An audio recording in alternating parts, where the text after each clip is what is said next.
Alors, ce que je vais vous présenter s'articule autour de deux axes. Nous vous conseillons de faire une prise de notes en séance sur un ordinateur directement et pas sur un papier pour gagner du temps lors de la phase postérieure à la réunion donc de rédaction.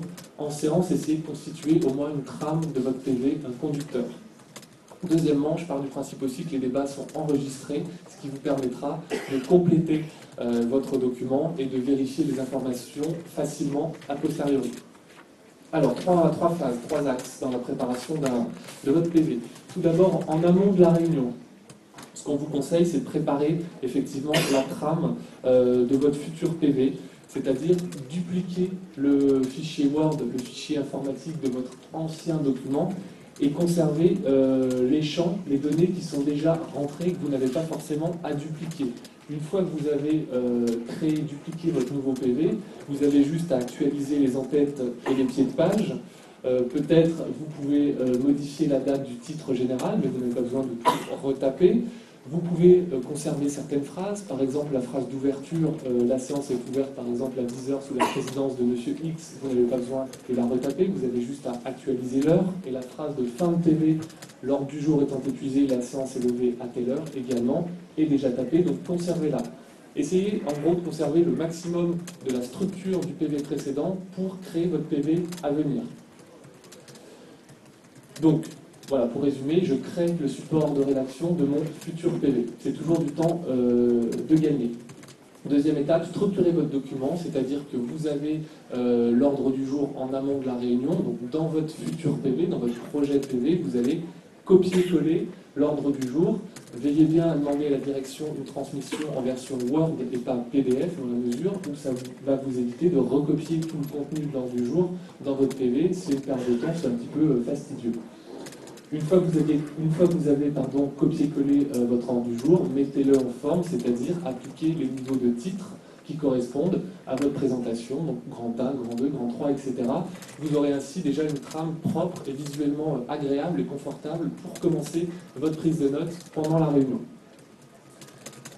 Deuxième sous-point que j'ai mentionné, vérifier les corrections automatiques. Alors les corrections automatiques, qu'est-ce que c'est pour ceux qui ne le sauraient pas? C'est une fonctionnalité de Word qui vous permet en fait de taper ou d'écrire en abrégé, comme vous le feriez à l'écrit, des termes qui vont ensuite se développer dans leur version complète. C'est un gros gain de temps, donc je vous invite à enrichir vos ordinateurs de ces corrections automatiques-là.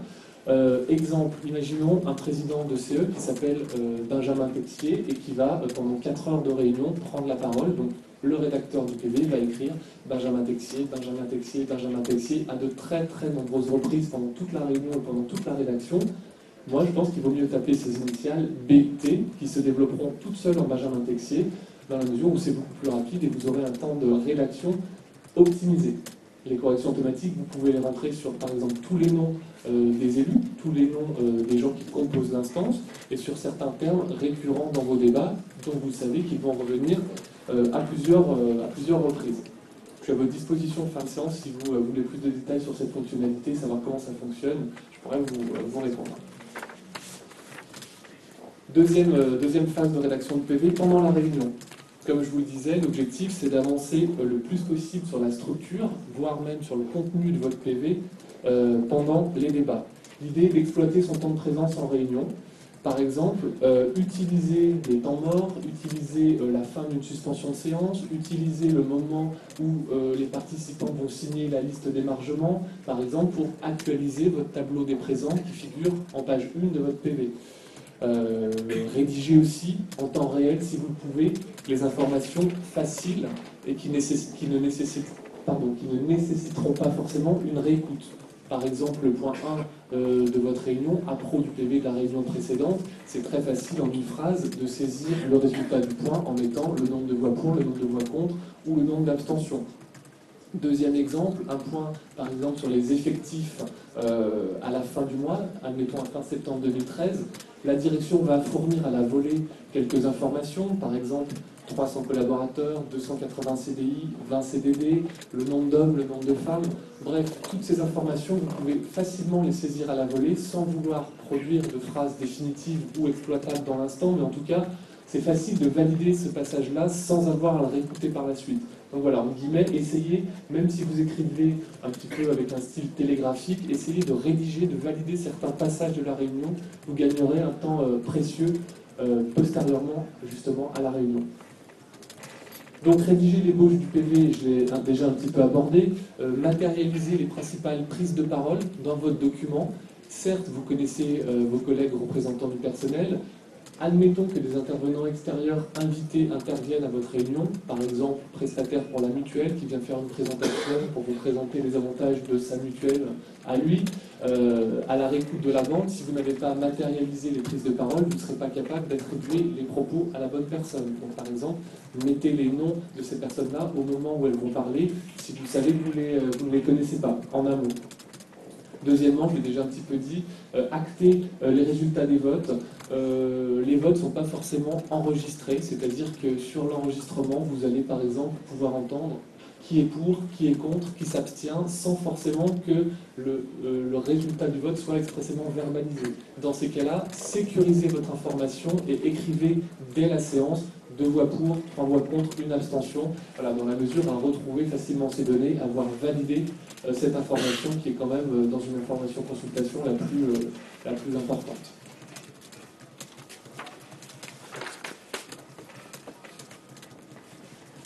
Dernier temps de la rédaction du PV, donc c'est la phase donc, a posteriori, donc après la tenue de la réunion. Veillez bien en tant que rédacteur de votre procès-verbal à garantir la fidélité des propos.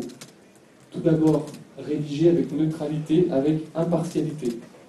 En effet, le rédacteur peut être, par exemple, opposé au sujet dont il est question. Il peut y avoir dans ce sujet une implication émotionnelle, une implication affective. On peut parler, par exemple, de la réorganisation d'un service dans lequel je travaille, avec des suppressions de postes. Oui, mais je ne suis pas dans ces cas-là le secrétaire du CA, je suis le rédacteur du PV, donc j'essaye de quitter ma casquette de secrétaire, de représentant du personnel pour endosser la neutralité qui s'impose à l'exercice de rédaction. 4 pour moi recettes pour garantir la neutralité, c'est premièrement prendre du recul par rapport à ce qu'on entend, rédiger à froid, sortir de l'émotionnel et surtout rester factuel. Ne pas interpréter, ne pas se laisser aller dans l'affect, rester très factuel. Deuxième et dernière étape de la rédaction du PV, deuxième mission pour le rédacteur, assurer une lecture simple et facile. Alors ça passe par deux axes. Premièrement, écrire simple et précis pour le salarié lambda. En effet, votre rôle en tant que rédacteur du PV, c'est d'assurer la compréhension facile, directe et sans contresens du contenu de vos débats. En gros, sortez de l'instant de la réunion, sortez du moment et dites-vous que ce que vous écrivez doit être compréhensible pour le salarié lambda, pour le lecteur X qui ne connaît pas forcément le sujet de l'intérieur, qui ne fait pas forcément partie du service duquel on est en train de parler, etc. Donc remettez les idées en perspective de façon claire et privilégiez, comme je l'ai indiqué dans mon dernier point, les informations essentielles donc pour garantir un accès rapide et facile à l'information. C'est quand même ce qu'on attend de la lecture d'un PV. Si le PV devient un fourre-tout, si le PV est trop long, il ne sera pas lu et je pense que c'est dommage pour le dialogue social.